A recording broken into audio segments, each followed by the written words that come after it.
Good morning my all dear students.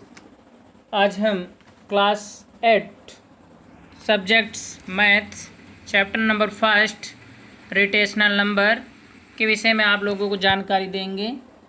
तो सबसे पहले मैं आपको बता देता हूँ, ये आपके अंक गणित के अंतर्गत सब्जेक्ट चैप्टर आता है। तो अब इनमें से परिमेय संख्याएं, जैसा कि हिंदी में इस लेसन का नाम है, तो मैं आप लोगों को सबसे पहले संख्याओं के विषय में जानकारी दे देता हूँ। जैसा कि चैप्टर में आप चैप्टर नेम देख रहे हैं, दिया गया है परिमेय संख्याएं, और इसको इंग्लिश में रोटेशनल नंबर भी बोलते हैं। तो सबसे पहले मैं आपको जो डिफिनीशन लिखी हुई है इसके विषय में जानकारी दे देता हूँ। गिनने के प्रयोग में आने वाली संख्याओं के समूह को प्राकृतिक संख्याओं का एक समुच्चय कहा जाता है, या आप सिंपल भाषा में कह सकते हैं कि एक से लेकर के अनंत तक लिखी जाने वाली संख्याओं को प्राकृतिक संख्या कहते हैं, जिसे n से प्रदर्शित करते हैं। n फॉर नेचुरल नंबर्स हो जाएगा। नेक्स्ट पॉइंट्स के विषय में जैसा कि आपको लिखा है, यदि हम प्राकृतिक संख्याओं के समूह में जीरो को भी शामिल कर लेते हैं तो पूर्ण संख्याओं का समूह बन जाता है या समुच्चय बन जाता है। इससे हम पूर्ण संख्या भी कहते हैं। तो आपके कहने का तात्पर्य यह है कि यदि प्राकृतिक संख्याओं में जीरो को शामिल कर लेंगे, उससे बना समुच्चय क्या कहलाएगा? पूर्ण संख्या कहलाएगा। आइए नेक्स्ट पे ध्यान देते हैं। लिखा है सभी ऋणात्मक प्राकृतिक संख्याओं तथा पूर्ण संख्याओं को सम्मिलित रूप से पूर्णांक कहते हैं। क्या कहते हैं? पूर्णांक कहते हैं। मतलब पॉजिटिव और निगेटिव प्लस जीरो को यदि मिला लिया जाए तो कैसी संख्या कहलाती हैं? पूर्णांक संख्याएं कहलाती हैं। अब बात आती है P/Q के रूप में। P/Q के रूप की सभी संख्याएं, जबकि P और Q पूर्णांक हैं, Q=0 को परिमेय संख्याएं कहते हैं। क्या कहते हैं? जब किसी संख्या को P/Q के रूप में व्यक्त कर दिया जाए तो इन संख्याओं को परिमेय संख्या कहते हैं। इनमें सभी पूर्णांक और सभी आंशिक भिन्नें भी आती हैं। और नेक्स्ट पॉइंट जो लिखा है, शून्य एक परिमेय संख्या है क्योंकि इसे P/Q के रूप में लिखा जा सकता है, जबकि Q एक शून्येतर पूर्णांक है। प्राकृतिक संख्या 1, 2, 3 ... को 1/1, 2/1, 3/1 के रूप में लिखने पर ये सभी संख्याएं परिमेय संख्याएं कहलाएंगी। पूर्णांक जैसे लिखा है -3, -2, -1, -0, -1, 2, 3 को -3/1, -2/1, -1/1, 0/1, 1/1, 2/1, 3/1 को के रूप में लिखने पर ये सभी संख्याएं कैसी कहलाती हैं? परिमेय संख्याएं कहलाती हैं। तो आई होप आप लोगों को समझ में आ गया होगा। तो अब मैं नेक्स्ट स्लाइड पे आपको बढ़ते हैं दिखाते हुए।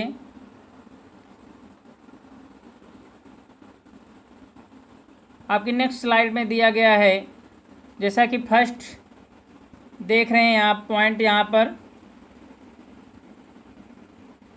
लिखी हुई है हेडिंग आपकी क्रम विनिमेयता प्रगुण। आइए इसके विषय में बताते हैं आपको हम, क्या होता है क्रम विनिमेयता प्रगुण। इसके विषय में जानने से पहले आप अच्छे से लास्ट वाली डिफिनीशन ज़रूर लर्न कर लें। लिखा है जोड़ और गुणा परिमेय संख्याओं के क्रम विनिमेय होते हैं, और पूर्णांक, पूर्ण संख्याएं और प्राकृतिक संख्याएं दो परिमेय संख्याओं के क्रम में परिवर्तन से उनके योगफल अथवा गुणनफल में कोई परिवर्तन नहीं आता है। जैसा कि आप ये लिखा हुआ देख रहे हैं, ये पॉइंट लिखे हुए हैं। एक सम्स के माध्यम से, आप एग्जाम्पल के माध्यम से आपको समझाने की कोशिश की गई है। जैसे लिखा हुआ -3/10 + 1/7 बराबर -11/70। अब इसका आंसर था, जब आप सॉल्व करेंगे तो 70 इसका एलसीएम हो जाएगा, और इसका जब आप डिवाइड करके एलसीएम को मल्टीप्लाई करके करेंगे, आप 7th क्लास में पढ़ चुके हैं ऐसी कंडीशन, तो -11/70 आप निकाल लेंगे। फिर क्या किया गया है, इसको 1/7 को चेंज कर लिया गया है, मतलब क्रम क्या है, पलट दिया गया है, फिर भी आंसर क्या आता है, सेम ही आता है। तो ऐसी कंडीशन में आप कह सकते हैं कि क्रम में परिवर्तन करने से उसके योगफल तथा गुणनफल में कोई परिवर्तन नहीं आता है, और इसलिए -3/10 प्लस 1/7 बराबर 1/7 प्लस -3/10 का मान क्या होगा, समान सेम होगा। अब नेक्स्ट में लिखा हुआ है, किंतु दो परिमेय संख्याओं के क्रम में परिवर्तन से उनके अंतर अथवा भागफल में बदलाव आ जाता है, इसीलिए परिमेय संख्याओं के व्यवकलन और भागक्रम विनिमेय नहीं होते हैं।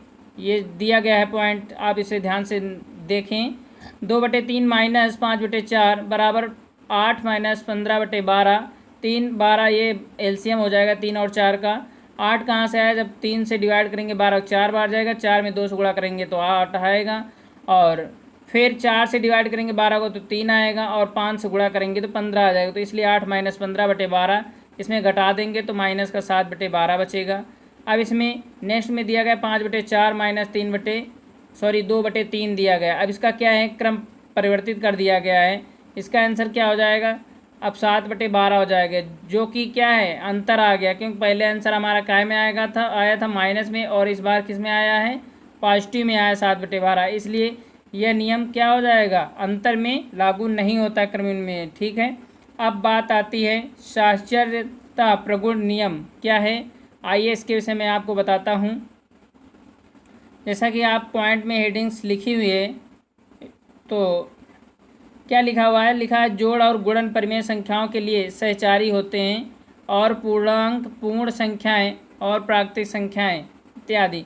जैसा कि एक एग्जाम्पल दिया गया है आपको, -1/3 प्लस कोष्टक में लिखा है 3/7 प्लस -4/3। इसको हल करेंगे तो इसमें क्या किया गया है, पहले इस वाले कोष्टक को सॉल्व कर लिया गया है, जो कि 3/7 और -4/3 वाला लिखा है। इसको सॉल्व करेंगे तो ये आपका आ जाएगा 19/21 आ जाएगा जब आप इसका सॉल्व करेंगे। और इस प्रकार से आपका जो आंसर आएगा वो माइनस का 26/21 हो जाएगा। यदि आप इसमें क्या करते हैं, क्रम इनमें परिवर्तन करते हैं, अब 3/7 को -1/3 के साथ अगर सॉल्व करते हैं तब आपका आंसर क्या आता है, तो इसके विषय में ध्यान दें। आपने क्रम एक चेंज कर दिया इसका, तो अब इसको जब सॉल्व करेंगे तो इसका भी क्या हो जाएगा, -4/3 को अलग कर दिया गया, तो इससे अब 2/21 आ गया। 2/21 कैसे आया, 7 और 3 का एलसीएम लेंगे तो 21 हो जाएगा। जब इसको आप सॉल्व करेंगे तो घट करके 2/21 बचेगा, प्लस इसमें क्या हो जाएगा, -4/3। अब 3 और 4, 3 नीचे लिखा हुआ और 21 लिखा है, इसका एलसीएम जैसे आप लेंगे तो 21 हो जाएगा।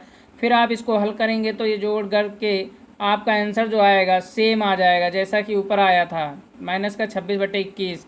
तो आप यहाँ पर कह सकते हैं कि यहाँ पर वो रूल लागू होता है क्रम इनमें वाला। ठीक है, किसमें, गुणनफल और जोड़ में लागू होता है, जबकि भाग और घटाने में क्रमनियमितता का नियम लागू नहीं होता है।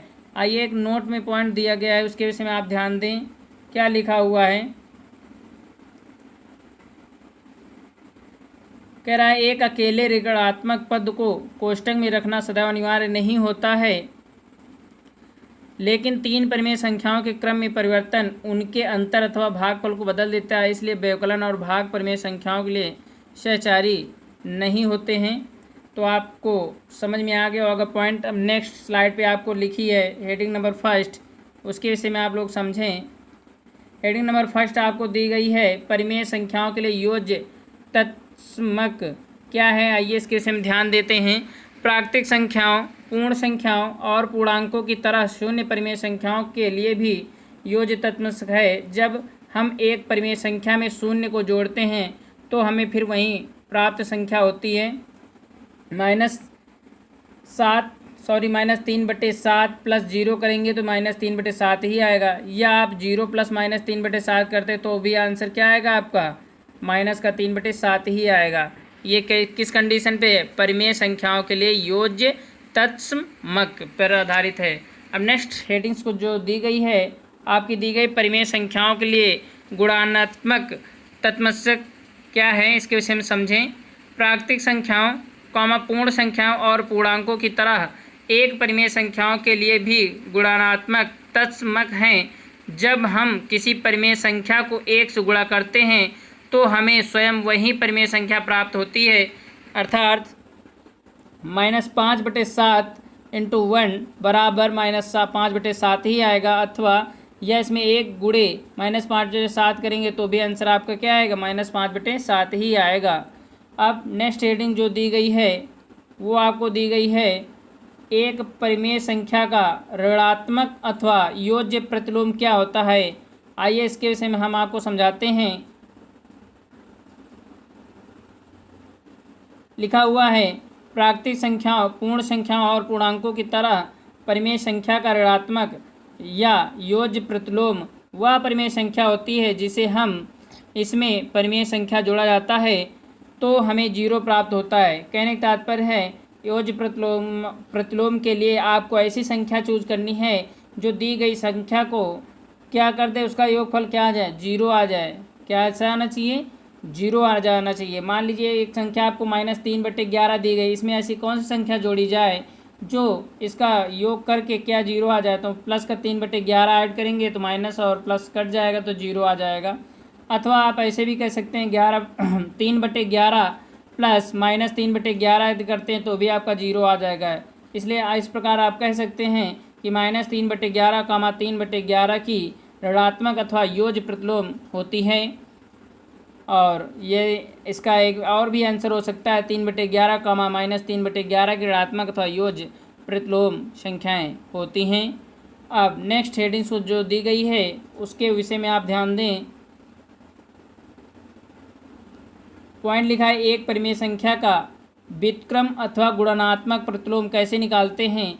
तो प्राकृतिक संख्याओं, पूर्ण संख्याओं और पूर्णांकों की तरह एक परिमेय संख्या का व्युत्क्रम अथवा गुणात्मक प्रतिलोम एक परिमेय संख्या ही होती है जिसे इससे परिमेय संख्या से गुणा करने पर 1 प्राप्त होता है। या अब आपका सवाल दिया गया -7/13 को ऐसी कौन सी संख्या से गुणा किया जाए कि वो आपका 1 कर दे। तो 13/7 माइनस का कर देंगे तो ये किस में आ जाएगा, 1 कर देगा। अथवा यदि आप ये भी कह सकते हैं 13/7 माइनस का इंटू -7/13 करेंगे तो भी आपका क्या आ जाएगा, 1 आ जाएगा। इस प्रकार से आप कह सकते हैं कि जो आपका आंसर होगा वो -7/13, 13/-7 का व्युत्क्रम अथवा गुणात्मक प्रतिलोम है। या फिर आप ऐसे भी कह सकते हैं कि 13/-7, -7/13 का व्युत्क्रम अथवा गुणात्मक प्रतिलोम है। नोट में लिखा हुआ है, एक धनात्मक परिमेय संख्या का व्युत्क्रम भी एक धनात्मक ही होता है। शून्य का कोई व्युत्क्रम नहीं होता है। 1 और -1 आदि संख्याएं स्वयं में व्युत्क्रम होती हैं। तो आपने यहाँ तक समझा अच्छे से। फिर भी अगर आपको समझ में नहीं आता है तो आप SMS करके हमें बता सकते हैं, आपकी प्रॉब्लम को सॉल्व किया जाएगा। तो आइए हम आपकी क्लास का एक्सरसाइज जो 1.1 है उसमें से पहला सवाल जो दिया गया था उसको भी मैंने सॉल्व कर दिया है। प्रगुणों का प्रयोग करके हल कीजिए। तो आपको सवाल लिखा हुआ मैं रीड कर देता हूँ। क्या लिखा है सवाल में, लिखा है 2/7 प्लस -3/11 और प्लस -8/21 प्लस 5/22। इसको कैसे हल करेंगे, इसको हम हल करते हैं क्रम विनिमय नियम से और सहचारिता के नियम से प्रयोग के प्रगुणों का यूज करके करेंगे। तो पहले सम्स को वैसे ही लिख लेंगे, उसके बाद हम परिवर्तित कर रहे हैं। 2/7 प्लस माइनस का 8/21 ले लिया है। इसको मैंने क्या कर दिया, क्रम इसका चेंज कर दिया है क्योंकि हमें ऐसे में क्या होगा, एलसीएम लेने में आसानी होगी, इसीलिए इसको चेंज किया जाता है। यही क्रम विनिमय और सहचरता के गुणों का नियम होता है कि जितना आसान हो सके एलसीएम लेने में वैसे संख्याओं को हमें क्या करना है, चेंज कर लेना है आपस में। अब प्लस -3/11 प्लस 5/22 लिखा हुआ है। अब इसको क्या करना है, जैसे अब इसको आप लोगों को पता है सॉल्व करना। तो आप 7 और 21 का एलसीएम क्या हो जाएगा, 21 हो जाएगा। 7 से 21 में आप भाग देंगे तो 3 बार जाएगा, 3 से ऊपर 2 से गुणा करा देंगे तो 6 हो जाएगा आगे। और इसमें 21 में 21 भाग देंगे, 1 बार जाएगा तो -8 से गुणा कराएंगे तो माइनस का 8 आंसर आ जाएगा। 6 - 8 बटे 2 हो जाएगा। प्लस इधर का ध्यान दीजिए, इधर 22 दिया है, एलसीएम 22 हो जाएगा। 11 से भाग देंगे 22 में तो 2 बार जाएगा, 3 से ऊपर हम गुणा करा देंगे, माइनस का 6 हो जाएगा। प्लस इधर 22 से 22 में भाग देंगे जब आप, तो आपका फिर 1 बार जाएगा तो उस 1 से इसमें गुणा करा दिया गया।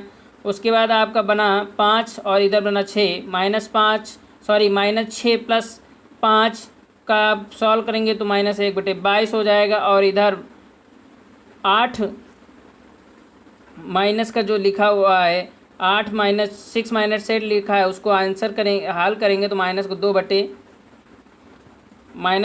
21 हो जाएगा। और माइनस को उधर हो जाएगा 1 बटे 22। इसको जब आगे सॉल्व करेंगे तो एलसीएम हो जाएगा इसका 21 और 22 का एलसीएम जो होगा, 21 और 22 का एलसीएम निकालने के लिए क्या करेंगे, दोनों का आपस में गुणा कर लेंगे। या आप एलसीएम आपको पता है कैसे निकाला जाता है, उस तरीके से भी कर सकते हैं। फिर भी अगर जिन स्टूडेंट्स को एलसीएम निकालना अभी भी नहीं आ रहा है तो बहुत ही गलत बात है। आप लोग अच्छे से प्रैक्टिस करें घर में और एलसीएम निकालना सीख लें। 21 और 22 के एलसीएम ऐसे करके भी आप लोग निकाल सकते हैं। निकाल लीजिएगा तो आपका जो एलसीएम बनेगा वो 462 बनेगा। और उसको फिर सॉल्व करेंगे, 21 से भाग देंगे 462 में तो 22 बार जाएगा, 22 से 2 में गुणा करा देंगे, 44 हो जाएगा माइनस का। फिर इधर 22 से 462 भाग देंगे तो 21 बार जाएगा, जिसमें 21 से 1 का गुणा कराएंगे तो 21 आ जाएगा माइनस का। अब माइनस माइनस क्या हो जाएगा, ऐड हो जाएगा।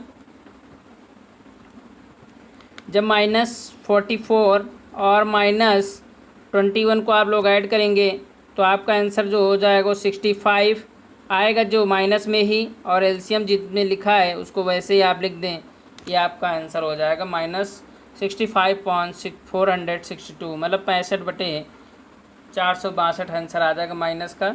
इस प्रकार से ये सवाल आपका सॉल्व होगा। अब जहाँ भी आपको डाउट लगे वो आप कॉल करके हमसे पूछ सकते हैं या एसएमएस भी कर सकते हैं। आइए नेक्स्ट सवाल भी दिया गया है दूसरा, इसी का खा नंबर जो दिया गया है। सवाल है -4 बटे 5 गुणे 3 बटे 7 गुणे 15 बटे 6 -14 बटे 9। इसको सॉल्व किया गया है क्रम विनिमय और साहचर्य प्रगुणों का प्रयोग करके। इसमें भी क्या किया गया है, ऐसी संख्याओं को पास में रखा गया है कि जो एक दूसरे से क्या हो जाए, डिवाइड हो जाए, मतलब कट जाए, भाग चला जाए। तो -4 बटे 5 गुणे 15 बटे 6 एक साथ रख दिया गया है। और उधर 3 बटे 7 गुणे -14 बटे 9 को एक साथ रख दिया गया। अब दोनों को सॉल्व कर लेंगे तो सॉल्व करने पे 2 दूना 4 और 2 तियां 6 क्रॉस मल्टीप्लाई करा देंगे। क्रॉस मल्टीप्लाई में डिवाइड भी हो जाता है, इसलिए 2 से डिवाइड कर देंगे, ऊपर 2 और इधर 3। इधर या फिर आप 5 से डिवाइड करेंगे तो 5 1 जा 5, 5 3 जा 15, या आप हिंदी में बोलें तो 5 1 5, 5 3 15 हो जाएगा। इनटू इधर फिर आपका जो दिया गया है 3 बटे 7, तो 3 से 9 को काट दीजिए और 7 को 14 को काट दीजिए 7 से, तो आपका आ जाएगा 2 बटे 3। और इधर आ जाएगा 2 × 3, मतलब 2 3 6 बटे 3 आ जाएगा। इसको सॉल्व करेंगे तो ये आपका 12 बटे 9 बना देगा। अब लास्ट में आपको हल करने के लिए 12 बटे 9 को क्या करना होगा, 12 बटे 9 को हल करने के लिए जैसे आप ये लिखा है 12 बटे 9, तो इसे आप 3 से डिवाइड कर दें, 3 चौक 12, 3 त्रिक 9 हो जाता है। तो आपका 4 बटे 3 आंसर आ जाएगा ये वाला। ठीक है, ऐसे ही सॉल्व करना है। और बाकी नेक्स्ट सवाल जो दिए गए हैं आपके एक्सरसाइज में वो हम नेक्स्ट वीडियो में आप लोगों को प्रोवाइड करा देंगे। आप लोग इस वीडियो को अच्छे से देखें और जहाँ भी समझ में ना आया हो तो आप एसएमएस के माध्यम से पूछ सकते हैं। धन्यवाद।